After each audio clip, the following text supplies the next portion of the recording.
Hola a todos. El propósito de este tutorial es explorar los aspectos generales acerca de las pruebas de correlaciones. De forma similar a como se han abordado otros temas que están en otros tutoriales también en este canal, en una primera parte se revisarán los aspectos generales teóricos acerca de estas pruebas para entender más o menos a qué hacen referencia y en qué contextos las podemos utilizar.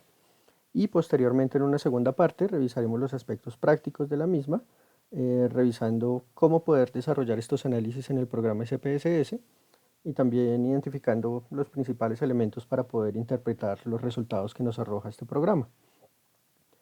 Inicialmente, en relación a la definición de este análisis o de esta prueba, podríamos decir que es una prueba estadística bivariada en la que tenemos como propósito identificar la asociación entre dos variables cuantitativas.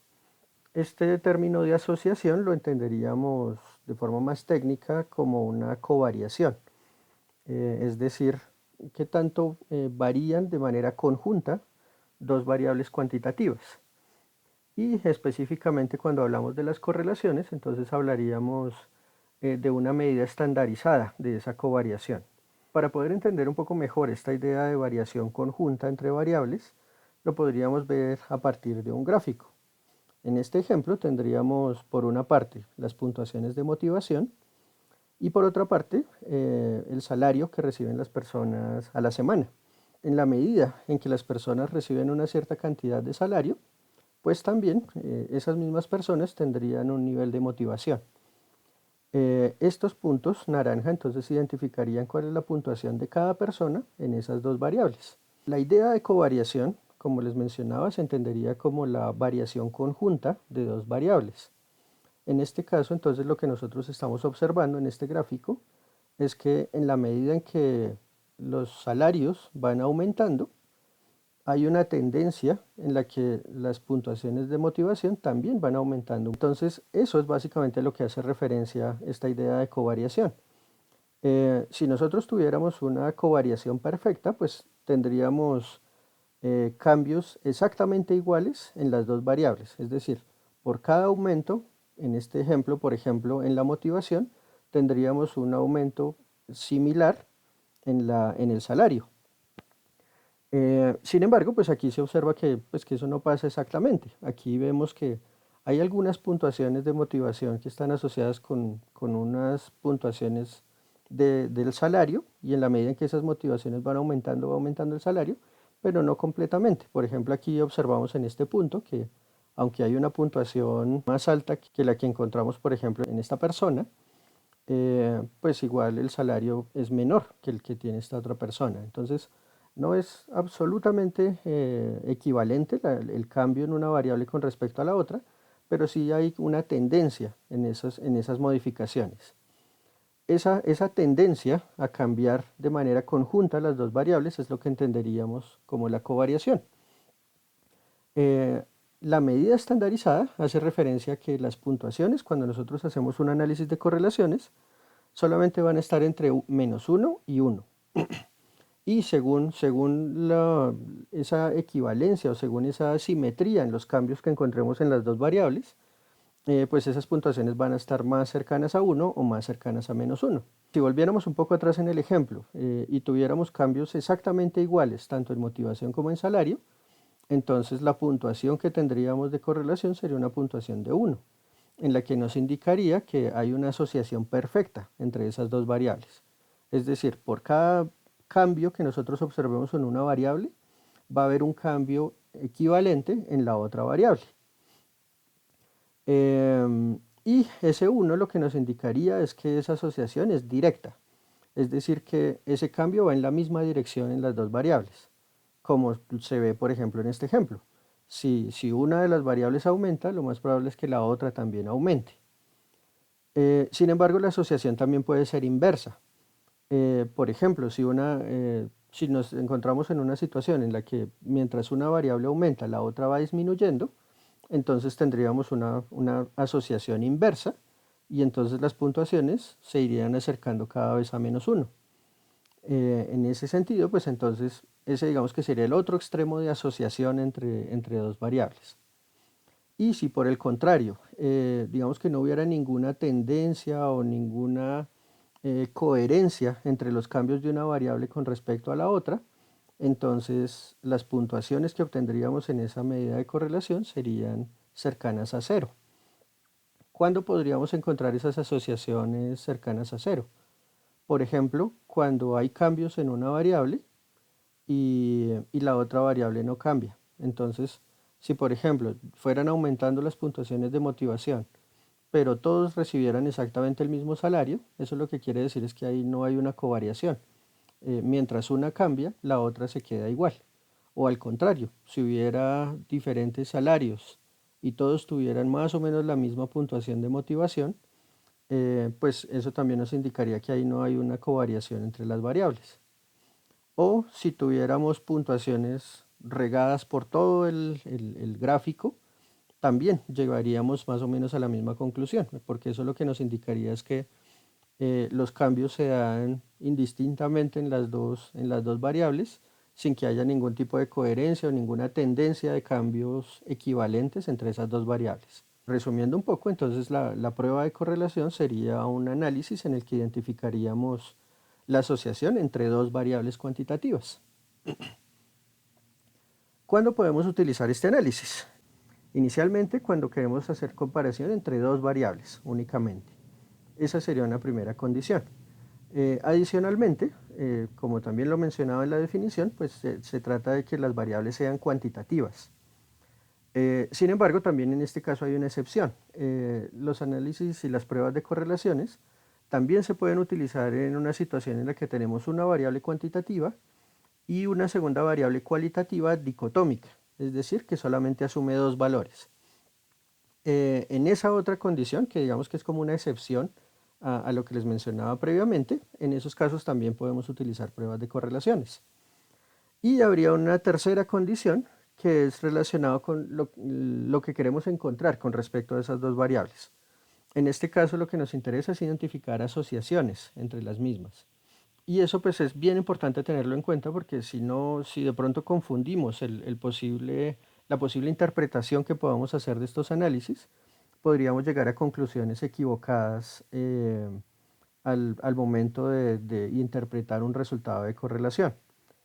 Si volvemos al ejemplo, aquí teníamos, por ejemplo, el salario y la motivación.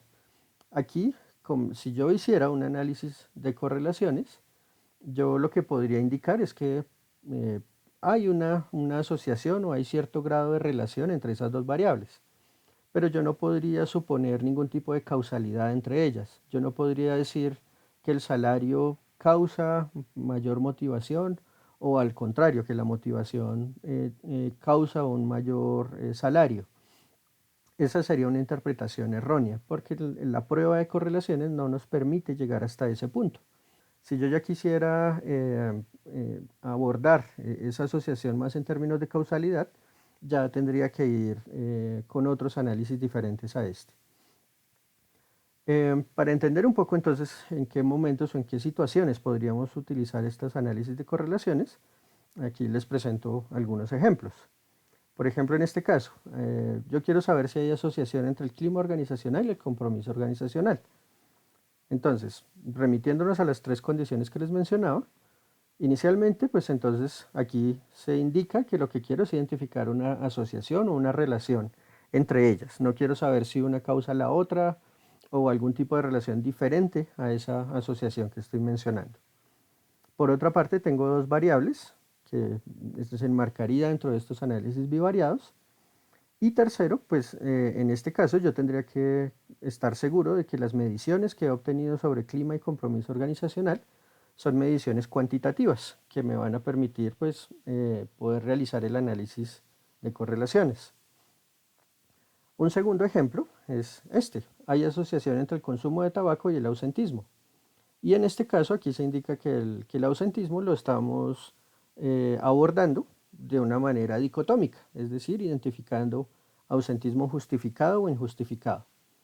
Esta entonces sería una situación en que se enmarcaría dentro de esa excepción que mencionaba hace un rato. En este caso, entonces nuevamente lo que estamos tratando es de buscar una asociación. Tenemos dos variables, Pero a diferencia del ejemplo anterior, tenemos una variable cuantitativa, que sería el consumo de tabaco, y una segunda variable cualitativa dicotómica, que es la del ausentismo. En este caso también podríamos utilizar un análisis de correlaciones. Por último, también entonces un ejemplo similar al que se presentaba en el gráfico. Hay una relación entre el salario y la edad. Entonces, nuevamente, también estamos hablando de relaciones, tenemos dos variables y esas dos variables son cuantitativas. En el caso de las pruebas de correlaciones, podríamos decir que las pruebas de correlaciones son un grupo de análisis de diferente naturaleza y con diferentes condiciones. Y esos análisis de correlaciones tenemos análisis tanto paramétricos como no paramétricos. Entonces, en el caso de estas pruebas, la prueba de supuestos no es tanto para saber si uso o no uso las pruebas de correlaciones, sino más para identificar cuál es el análisis de correlaciones que tengo que utilizar en cada caso o en cada situación. Con relación a estas pruebas, el único supuesto que tenemos que comprobar es el supuesto de normalidad. Si ese supuesto de normalidad se cumple, entonces utilizaremos un tipo de correlaciones. Si el supuesto de normalidad no se cumple, entonces utilizaremos otros análisis diferentes. Cuando el supuesto de normalidad se cumple en los datos, entonces el análisis de correlación que deberíamos realizar es el análisis de correlaciones de Pearson. Esta es la prueba paramétrica para identificar asociaciones entre dos variables cuantitativas. En el caso de que el supuesto de normalidad no se cumpla, entonces tendríamos otros análisis que también se pueden realizar, que estarían enmarcados dentro de las pruebas no paramétricas. El más común y el que vamos a encontrar de manera más reiterada es el análisis de correlaciones de Spearman. Entonces, cuando el supuesto de normalidad no se cumple en los datos, este va a ser el análisis que realicemos. En algunos casos particulares, entonces también vamos a tener otras alternativas que podríamos utilizar, eh, también digamos como para ser un poco más específicos y más puntuales frente al resultado que podamos obtener. Em, Cuando las muestras no son muy grandes y no cumplimos con este supuesto de normalidad, entonces tenemos la prueba de correlaciones de Kendall-Tau, que también es un análisis que podríamos realizar si esa otra condición se cumpliera. Y como les mencionaba hace un rato, pues tendríamos como esa excepción en la que podemos hacer análisis de correlaciones contrastando una variable cuantitativa y una cualitativa dicotómica. En esas situaciones, entonces también se puede utilizar este otro análisis, que es el de las pruebas de correlaciones biseriales y biseriales puntuales. Estos son análisis que están diseñados específicamente para esa condición en particular en la que se quiere realizar una correlación. No obstante, aún con muestras pequeñas o también teniendo esta condición de una variable cuantitativa y cualitativa, la literatura indica que las correlaciones de Spearman igual también funcionan y nos pueden arrojar resultados pues, que no difieran de la realidad. Entonces, como mencionaba, pues ese supuesto de normalidad será por donde empecemos para saber cuál es el análisis que debemos realizar y según si se cumple o no se cumple el supuesto de normalidad, pues se realizará la correlación de Pearson para las pruebas paramétricas o alguna de estas otras tres en caso de no cumplirse con ese supuesto de normalidad. Hasta aquí entonces dejaríamos esta primera parte del tutorial. Ya en la segunda parte entonces exploraremos cómo se lleva a cabo este análisis en el SPSS. Entonces, muchas gracias y hasta luego.